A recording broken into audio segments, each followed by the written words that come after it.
do it. My inspirational goat. So my mission is to use the internet to build our next generation of conservationists. My goat! And I have not been doing this for all that long. Okay, I was born in 1998, so I will get that out of the way. Right off Yugi's volume was low, so I had it turned up. the bat. But I'll tell you guys how I got started. So I grew up on a farm, and I always loved animals. So we had rabbits and horses and chickens, and you name it, we had it. And I loved it.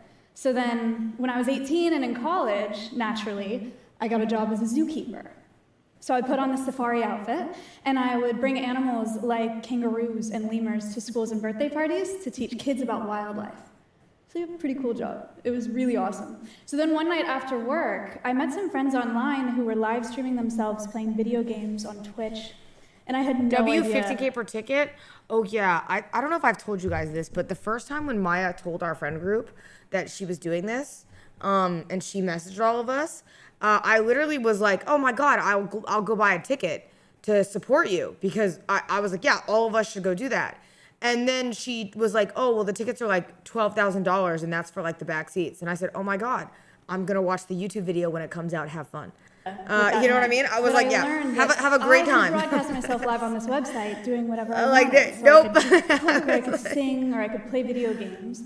And if people enjoyed watching it, they would send me tips, so cash, like actual real money. And as a college student, that's pretty freaking sweet. So I started streaming to about 10 viewers at a time almost every day.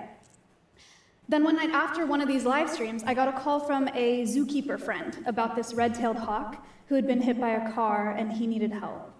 So we brought Bean, that's what we called him, home to my college house, and I started to rehabilitate him in my backyard.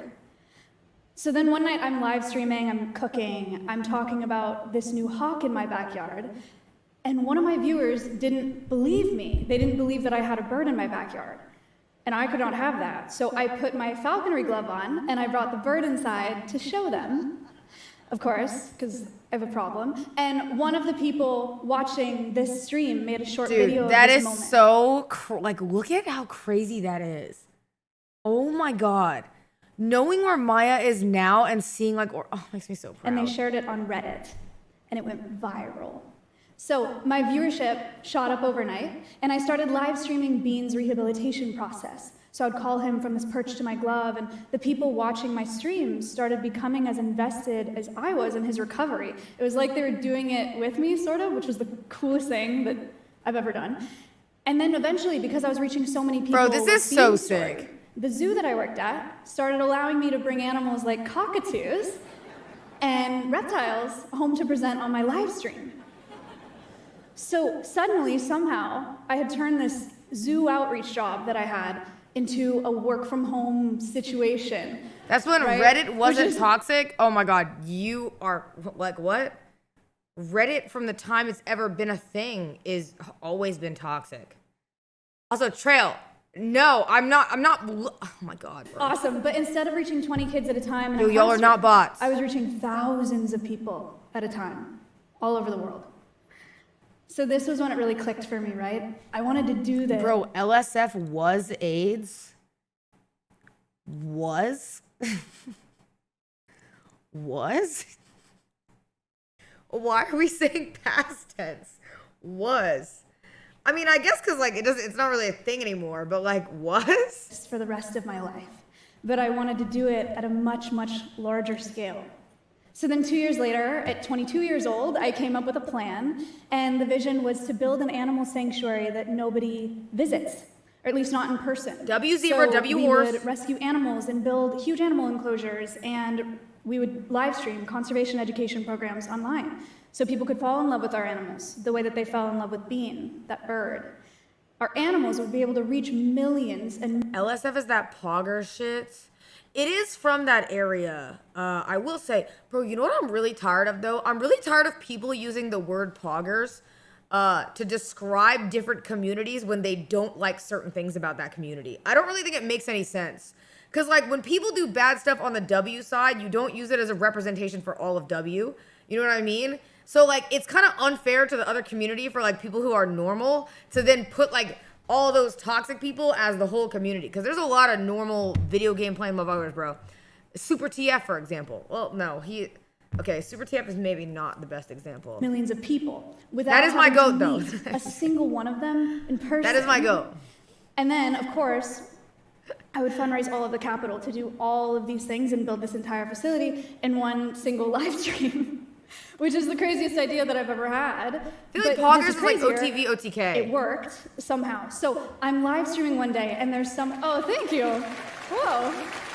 I'll take the applause. Thank you so much. So I'm live streaming one day, and someone in my live chat said, Maya, if we raise $500,000, would you shave your head on stream? And I said, yeah, duh. Because who wouldn't do that? Who in their right mind wouldn't do that? Apparently that was pretty motivating, though, because over the course of a 21-hour-long live stream, we fundraised $573,000. Bro, over 24-hour live stream? Oh my God. Is that not insane? To build the sanctuary. So I bought some land in Austin, Texas, started building animals. 21 hours, and sorry. I started growing my hair back. And that takes about 2 years, in case anyone was curious. And these screens are huge. That is a huge picture of me bald in front of a lot of people. Okay, so next up was rescuing animals. Okay, so Appa and Momo are marmosets. They're these that is a big screen. Tiny, very, very charming New World monkeys.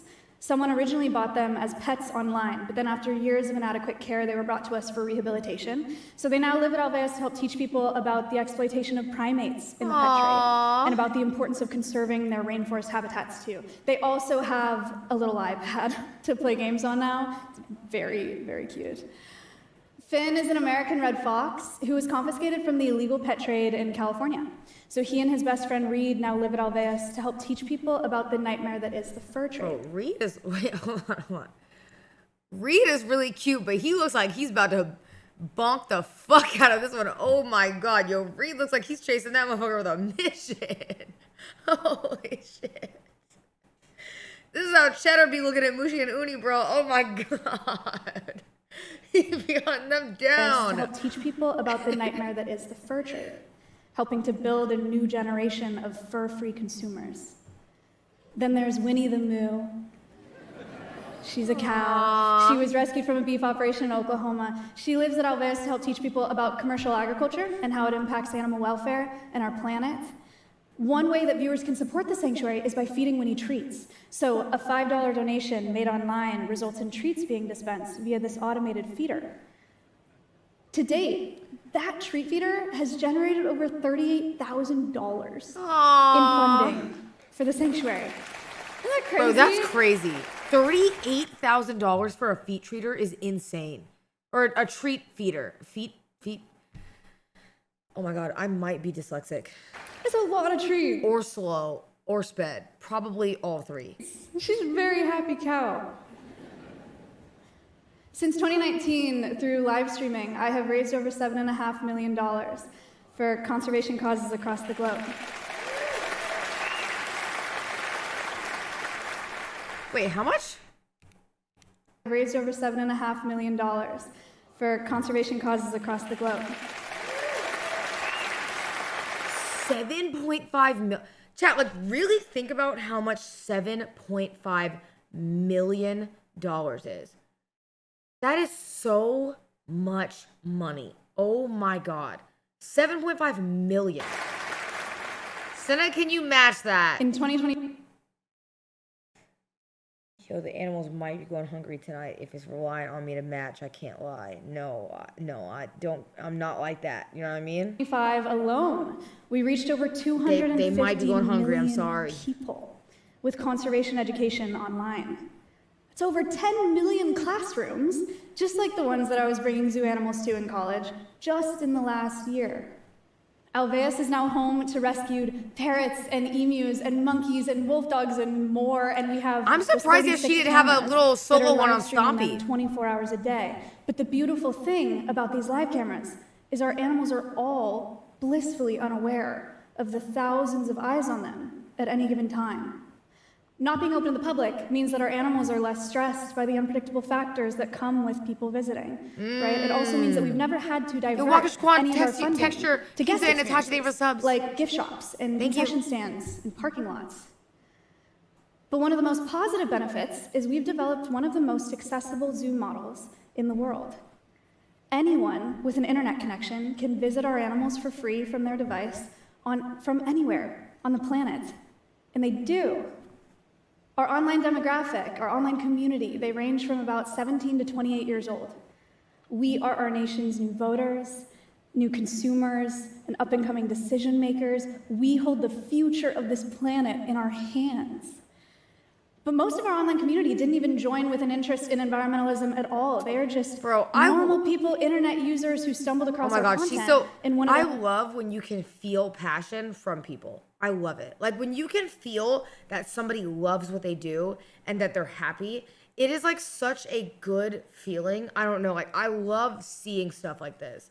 It's the same thing like when I was traveling with the Storm Chasers and like I was like telling Rosie like I think people who are passionate about things are some of the best people to be around. Genuinely. People who are like sad about everything and they're doomer and they have no passion, you will find that those people, they just fucking suck. Oh my God, they suck. Seeing like passion like Maya has, like it makes you feel something where you're like, fuck, like caring about something is so it matters. You know what I mean? It makes such a difference in your life. Sanctuary brings it's infectious, yes. To young people, largely by meeting it actually them is. It's so infectious. Which is on social media. But before social media, TV programming was establishing the best examples of conservationists, right? Heroes like Steve Irwin and David Attenborough and Jane Goodall. These are obviously some of my personal heroes. I didn't know the other Probably some guy. of yours as well, as they should be. These guys rock. Right? But for most of us, it can be really hard to see ourselves in such legends. It leaves us feeling like that work is just a far-off dream that only other people achieve. But at Alveus, that dream doesn't feel so far off. For our viewers, Alveus is a dream that one of them achieved from within a space that they're already a part of. And Bro, they get this to be is a part so of it all sick. live. Yes. So we're just getting started. Our next step is taking this Alveus approach to the wild. We're building a new facility where we're going to breed endangered species at Alveus for reintroduction and release. Bro, these animations, by the way, by them are really good. I don't know who did these, but every time they show them, they're awesome animations. Species at Alveus for reintroduction and release into the wild. We're starting with the recovery of critically endangered wolves. Our sincere hope is that people will fall in love with these wolves the way that they fell in love Wait, was Chandler in the thing I didn't see? Is he edited in that? A new facility where we're going to breed endangered species at Alveus for reintroduction and release into the wild. We're starting. Wait, Chandler's the one who made these? He drew these? I did not even know that Chandler could draw. I didn't know that Chandler could draw. Anytime I ever seen Chandler, he's kind of slow, low key. I didn't know he drew these. Oh, he didn't. Oh. Wait, who told me he did, though? Why would you tell me he did? With the recovery. Chandler, I'm so sorry, bro. I'm so sorry. You're still a little slow, though, but that's okay. Of critically endangered wolves. Our sincere hope is that people will fall in love with these wolves the way that they fell in love with Bean, that bird from college. We hope that they'll care really deeply about these individuals and then, in turn, about the wild places that we return them to. Millions and millions and millions and millions and millions of brand new conservationists fighting for wildlife and wild places, all doing it from their homes. So my mission is to use the internet to build our next generation of conservationists. And I think it's working. Thank you. Yes! Oh my God, that could not. Standing ovation. Standing ovation. I'm not gonna lie, I don't think that could have gone better. That was a perfect TED Talk. It like, oh my God, bro. It's so inspirational. She did so good. Maya, I'm so proud of her. I'm so freaking proud. Holy shit. It made me cry the first time watching it. Bro, I don't blame you. I feel like every time I hear, I mean, Maya is it's a really good example of like being around people who have passion for something, who care about something. Like you can feel that. And like you can know that like you can feel that from Maya. You know what I mean? Every time I'm around Maya, first of all, I want to say Maya is like the most lovely human ever. She's awesome. But you can feel Like you can feel how much Maya cares about what she does. And it is like the most beautiful thing to see. Like I said, even with the tornado guys, like when I was with those guys and they're storm chasing, you can tell how much they care about what they're doing. And like, it's like contagious a little bit. Yeah, like you're in it and you're like, oh my God, like you really believe in what you're doing and you believe in like it being a good cause, which is like just such a great, I don't know, like that's such a good feeling, I feel like, you know?